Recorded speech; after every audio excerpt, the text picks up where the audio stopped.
നമസ്കാരം, പ്രവാസി മലയാളിയിലേക്ക് ഏവർക്കും സ്വാഗതം. കൊറോണ ഭീതി ഏറ്റവും കൂടുതൽ ബാധിച്ചത് പ്രവാസികൾ തന്നെ എന്നതിൽ സംശയമില്ല. എന്നാൽ ആ ഭീതിയിൽ നിന്ന് മുക്തി നേടാൻ നാട്ടിലേക്ക് വരുന്നവരാണെങ്കിൽ തന്നെയും നാട്ടുകാർ ഒറ്റപ്പെടുത്തുന്ന കാഴ്ചയും സജീവമായി വരികയാണ്. അതോടൊപ്പം തന്നെ യാത്രാവിലക്കും പ്രവാസികളെ ഏറെ ഫലിക്കുകയും ചെയ്യുന്നു. കുവൈറ്റിന് പിന്നാലെ ഖത്തറും സൗദി അറേബ്യയും കൂടി യാത്രാ നിയന്ത്രണങ്ങൾ ഏർപ്പെടുത്തിയതോടെ പ്രവാസികൾ അനിശ്ചിതത്വത്തിലായി. ഇന്നലെ തിരുവനന്തപുരം, കൊച്ചി, കോഴിക്കോട് എന്നിവിടങ്ങളിൽ നിന്ന് ബഹ്റൈനിലെ മനാമയിൽ ഇറങ്ങി സൗദിയിലേക്ക് പോകാനിരുന്ന 100ഓളം മലയാളികൾക്ക് കണക്ഷൻ വിമാനം ലഭിച്ചില്ല. ബഹ്റൈൻ, UAE, കുവൈറ്റ് എന്നിവിടങ്ങളിൽ നിന്നുള്ള വിമാനങ്ങൾക്ക് സൗദി വിലക്കേർപ്പെടുത്തിയതാണ് പ്രശ്നം. ഇവരെ തിരുവനന്തപുരം, കൊച്ചി വിമാനത്താവളങ്ങളിലായി നാട്ടിലേക്ക് മടക്കിവിടുകയും ചെയ്തു. UAE വഴി സൗദിയിലേക്ക് ഇത്തിഹാദ് എയർവേസിന്റെ 2 വിമാനങ്ങളായി പോകേണ്ടിയിരുന്ന 116 പേരെ കോഴിക്കോട്ട് നിന്ന് കൊണ്ടുപോയിട്ടുമില്ല. കോഴിക്കോട്ട് നിന്ന് സൗദിയിലേക്ക് നേരിട്ടുള്ള സർവീസുകളിൽ ജോലി ആവശ്യാർത്ഥം പോകുന്നവർക്ക് തടസ്സമില്ല. ഖത്തർ വിലക്കേർപ്പെടുത്തിയതോടെ കണ്ണൂരിൽ നിന്ന് ഇന്നലെ 333 പേരുടെ ദോഹ യാത്ര മുടങ്ങിയിരുന്നു.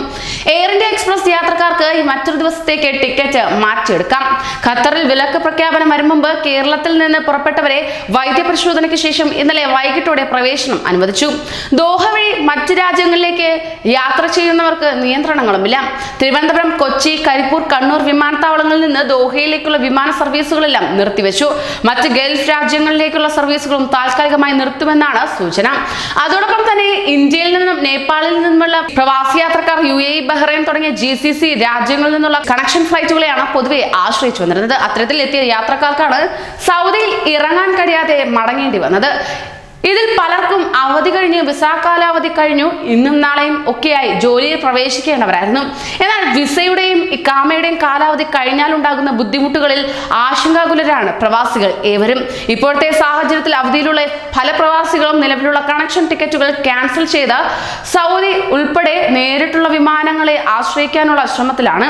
ഇന്ന് നാട്ടിലേക്ക് അവധിക്ക് പോകാൻ വിമാനത്താവളത്തിലെത്തിയ ധാരാളം യാത്രക്കാർ ഗൾഫ് എയർ ഉൾപ്പെടെ ധാരാളം കണക്ഷൻ ഫ്ലൈറ്റുകൾ റദ്ദു ചെയ്തതിനാൽ യാത്ര തുടരാൻ കഴിയാതെ മടങ്ങുകയായിരുന്നു. വിവാഹം ഉൾപ്പെടെ പല ചടങ്ങുകളിൽ പങ്കെടുക്കാൻ നാട്ടിലേക്ക് പോകാനിരുന്നവരാണ് മടങ്ങിയവരിൽ ഏവരും. കൂടുതൽ പ്രവാസി വാർത്തകൾക്കായി ഈ ചാനൽ സബ്സ്ക്രൈബ് ചെയ്യൂ.